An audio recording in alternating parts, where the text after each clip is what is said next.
چطوری بی معرفت؟ دوباره دلت هوای منو کرد، بازم قرصای اعصاب که داره میره روی اعصاب، دوباره بارونای نم نم که دارم میبینم که دور میشی ازم کم کم.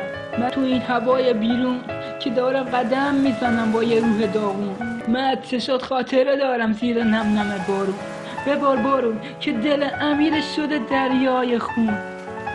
هنو حمیدت داره به تو فکر میکنه، تو که بر نگشتی ببینی دست و پنجه نرم کردن با سختی چه سخته. اسم تو خال کردم روی دستم یادگاری، تا وقتی دیدی بفهمی هنو تو قلب حمیدت موندگاری.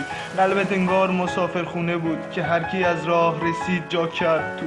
شادیای این شهر دروغای تو بود، رفتی با رفتنت دیگه شادی نبود. آرزون بودی آهای لعنتی، رفتی با رفتنت بغض گلومو درید. تو چشام نگاه نکن خجالت میکشم که به خاطر دور همه خط کشیدم.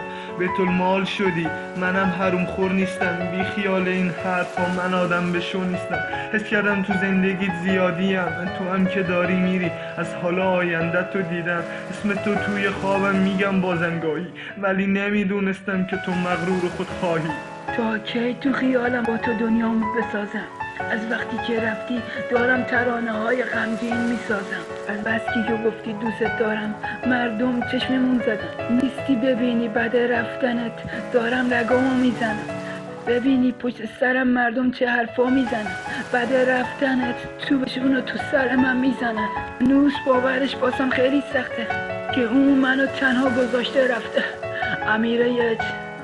امیر حسینی AFT